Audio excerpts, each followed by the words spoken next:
Yo, yo, yo! This year's 2026 Summer Games shows revealed a ton of new games.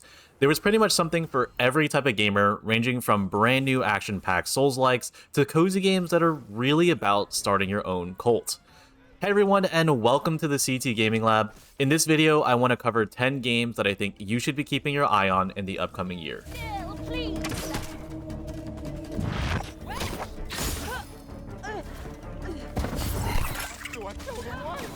Let's start off with one that I was looking forward to seeing the most, Fable by Playground Games.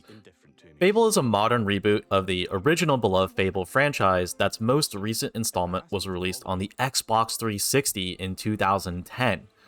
It follows in the footsteps of the original games with a large focus on the life sim elements of a fantasy RPG. These include buying and managing real estate, romancing NPCs, and a very in-depth reputation system where every action you make affects how the individuals you meet and regions you visit react to you. The devs are boasting that there are 1,000 fully voiced, handcrafted NPCs for you to interact with. Alongside the life sim elements, the combat seems to stay true to the original trilogy's feel with a modern facelift and animation system. Based on the gameplay trailers we have, the combat looks weighty and seems to have a healthy amount of variety of magic and weapon skills. While I did notice that the enemy AI does seem to stand around a bit, the devs have noted that the gameplay they showed was from an early build and recorded on the easiest difficulty. Overall, Fable looks like it will be a great option for people who enjoy playing RPGs with lots of freedom and sandbox activities. It's kind of similar to popular games like Skyrim and Kingdom Come Deliverance. Fable is slated to release early next year on February 23rd, 2027. Up next, we have Onimusha Way of the Sword by Capcom. This is another modern entry to an older franchise popular in the early 2000s. While I personally haven't played any of the original games in the franchise, I have played the demo for this game, which is available now at the time of the making of this video. Onimusha is a linear, story-driven action-adventure where you play as a samurai trying to prove that he is unmatched in the way of the sword. The game is set in a feudal era of Kyoto, Japan, where an infectious malice is spreading through the lands, spawning fiends into the world of the living. The combat is tight, heavy, and gritty. Based on my time with the demo, I found the parry system to rival that of Sekiro, where the satisfaction of perfectly parrying an enemy is unmatched. Parrying different enemy attacks have different animations, and following up with a powerful counterattack feels amazing. I did find the demo to be extremely easy, including the sample boss fight at the end. However, it should be mentioned that this was addressed directly by the developers, and they said that the demo version of the game gave the players a stronger version of the playable character, as well as dulled the difficulty of the enemies in final boss fight. On full release, the game difficulty will be more balanced, so I look forward to playing that experience then. Most notably with my time with the demo, I do want to stress the fact that the game looks amazing. It feels fun to play and runs extremely well on ultra settings. The RE engine really excels in non-open world games, and it really shows here. Overall, Onimusha should be an exciting new entry for new and old fans alike to the franchise. It will be released this year, 2026, on September 25th. Let's move on now to a game that, while shrouded in mystery, left me extremely intrigued. Teenage Mutant Ninja Turtles: The Last Ronin. This game is being developed by Platinum Games, the same developers of very popular action games Nier Automata, Ninja Gaiden 4, and the Bayonetta franchise. There was no gameplay in the teaser trailer, but Platinum Games has a history of making amazing games with quick, flashy, and powerful combat. I can imagine the gameplay in The Last Ronin will look similar to that of their previous projects, with maybe a sprinkling more of stealth. For anyone like me who was unaware of just what The Last Ronin is, the game will be based off the Last Ronin comic line, where Michelangelo is the last remaining turtle after his brothers were brutally murdered by their rivals in the Foot Clan. It is a much darker tone for the TMNT series, and takes place in a dystopian setting of New York City. While unfortunately there was no gameplay or release date for the game, this was definitely one of the more interesting teaser trailers in this year's showcase, and I will definitely be keeping my eye on this game as time goes by. Next up, we have Lords of the Fallen 2. Lords of the Fallen 2 is an upcoming sequel that takes place 1,000 years after the events of the first game. The 2023 Lords of the Fallen was known for its unique spin on the Souls-like genre where two realms existed in one game world. You played as a lamp bearer who could use the umbral lamp to seamlessly traverse between the land of the living and the dead. Each realm had different enemies and passageways, encouraging players to be creative with how they navigated around the game world. The 2023 Lords of the Fallen also featured seamless co-op where both players save progression, and even had a friend pass allowing people to invite friends to play without their friend actually owning a copy of the game. The upcoming sequel seems to be continuing the co-op feature and will have a campaign mode where both players progress, as well as a new casual co-op mode where one player joins for a quick help session. Lords of the Fallen 2's most recent gameplay trailer shows off a new gory but gorgeous game filled with grotesque creatures. It displays some new weapon types such as the scythe, and what seems to be a plethora of different kinds of swords, short swords, long swords, and great swords.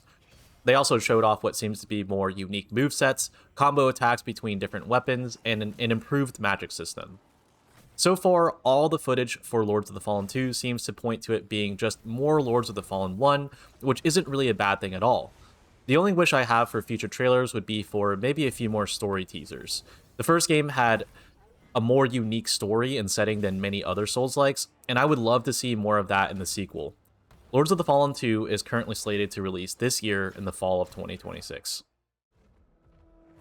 Next on our list, we have a game that takes us away from the single-player world for a second, and that brings us to Guild Wars 3.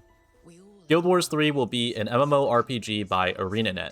It claims to be a modern evolution of the MMO genre that will feature a new one-of-a-kind movement system to explore its world, as well as a brand new unique combat experience. The game takes place on the continent of Or, over 1,000 years before the events of Guild Wars Reforged, which was a recent remaster of the first Guild Wars game. ArenaNet has shown great competency in their ability to create fun, interactive worlds that keep players coming back. Guild Wars 2 still remains a top 3 MMO with over a decade of updates. Seeing as the MMO genre has been suffering for quite a while now, with almost no new MMO releases succeeding to stay online for more than a few years, it's good to see a new project from a company with a good track record of success. While there wasn't anything really shown off in terms of gameplay, it is exciting to hear about a new MMO that will be playable starting next fall in the form of a beta test. We can promise magic.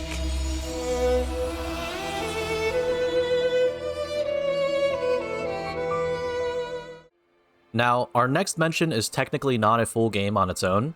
Dragon's Dogma 2 Dark Arisen is an upcoming expansion-sized DLC for Capcom's divisive 2024 blockbuster RPG. Dragon's Dogma 2 released on March 21st, 2024. It was highly anticipated to be a true vision of the game director for a Dragon's Dogma game. The game unfortunately was met with mixed reactions due to its magnitude of performance issues and lack of enemy variety. The new Dark Arisen DLC seeks to address these concerns with the initial release date by trickling out 2 free updates before the expansion's official drop date. The first update released back in June, most notably bringing the quality of life feature of the Eternal Fairy Stone. This item allowed players to fast travel to port crystals scattered around the map. The update also featured more ox cart stops and more port crystals placed in strategic locations to provide more places for players to fast travel to. There's also a second update plan that will bring along weighted performance improvements, as well as 3 character slots and a brand new manual save slot. The second update is slated to release at the end of August. Now let's quickly talk about the Dark Arisen DLC itself, which is releasing on October 9th. On release, Dark Arisen will feature a brand new snowy ice cap region, ripe with new enemy types and dungeons to conquer. These enemies and dungeons will drop relics that can be appraised to reveal powerful new effects and act as new endgame gear. Additionally, there will be 12 new dungeons added to the already existing world of Dragon's Dogma 2 that also hold tons of loot and legendary treasures to find. Lastly, the DLC will bring some new character creation options for the player and their pawn. New tattoos, hairstyles, and more will be added to give players more variety in personalizing themselves and their AI companion. Once again, Dragon's Dogma 2 Dark Arisen will release this year on October 9th, 2026. Coming back to upcoming full game releases, we have Star Wars Zero Company. It will be a single-player turn-based tactics game set in the twilight of the Clone Wars. Right off the bat, I think it would be prudent to mention that this game is not an RPG. In light of the recent success of isometric RPG Baldur's Gate 3, some people may see that since Star Wars Zero Company is a top-down game, it will be a Star Wars RPG. It is not. That being said, Star Wars Zero Company will be a mostly linear experience with no wide-branching paths. You are put into the shoes of Hawks, a former Republic officer, and you assemble your elite squad through a series of operations to defeat a hidden threat to the galaxy. As the game progresses, new allies will be made available to recruit to HQ. These allies include astromechs, clone troopers, and even a Jedi Padawan, as well as many other archetypes.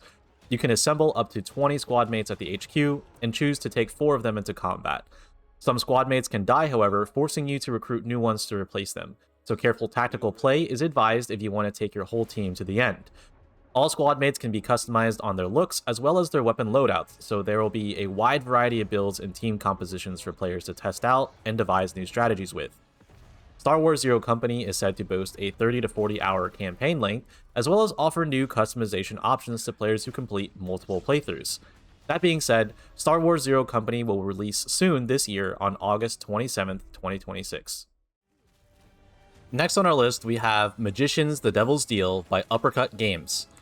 Imagine a world where stage magic becomes real. Deadly card tricks, gravity-defying powers, and reality warping are the norm in this theater land. Set in an infernal reflection of Victorian London, Jacob Benturo is the protagonist of this story. He has previously made a pact with the devil, which allowed him to gain his supernatural powers, but also led to him being cast into hell. Players will control this supernatural stage magician in a single-player first-person adventure to try to escape from the depths of the infernal landscape. On the path to freedom, Jacob also hunts the masters of Theaterland to steal their powers and become a master of performance himself. Magicians: The Devil's Deal is currently stated to come out sometime in 2027. Before our final game on the list, we have a little bit of a funnier title that was shown off this year, a multiplayer cult game called Join Us by Wolfhouse Games. Now, when I say cult game, I literally mean you start your very own Doomsday cult. You play with up to 4 players in co-op survival crafter, where you recruit followers and build your base to try and survive the impending apocalypse. Every character in the world is a recruitable follower to your cause. Any recruited followers will be available for players to play as or command. Compounds will be built from the ground up with resources to manage and buildings to defend. Followers can be set to work on the compound or sent on missions to obtain resources. Players will be able to create and spread propaganda as well as customize their cult beliefs as they expand their compound. Aliens, cannibalism, or just chill hangouts are all on the table for players to choose their cult to believe in. The apocalypse is coming, and this cult will be the best chance of survival. Join Us will be arriving next year in March 2027. And last but certainly not least, we have Stellar Blade BloodRayne. Stellar Blade BloodRayne will be a sequel to the Stellar Blade released in 2024, where players will follow a brand new protagonist who also goes by the name of Eve. From the get-go, it may not be accurate to call this a Stellar Blade installment, so much as this may be a Stellar Hands installment. The trailer shown off earlier this year in June showed off our new Eevee protagonist. She brandished a new main weapon, set of augment gauntlets going to town on some terrorists that have found out how to transform themselves into the monstrous Naytiba from the first game. The combat that was shown in the trailer was, in a word, stellar. The quick-time dodges and parries looked better than ever, and the gauntlet combat looked brutal and impactful. From the footage shown, it looks like there's still a sword that will eventually be able to be unlocked, as well as other upgrades and outfits becoming available. Stellar Blade BloodRayne will be self-published by development studio Shift Up, and unlike its predecessor, will be available on PlayStation, Xbox, and PC on day 1 release. The dev studio has been adamant that they have taken feedback and concerns from players of the first game and are taking the time to create a story and experience that will be significantly improved from the original Stellar Blade. Unfortunately, there is no current release date, as Stellar Blade BloodRayne is reportedly still in the early stages of development.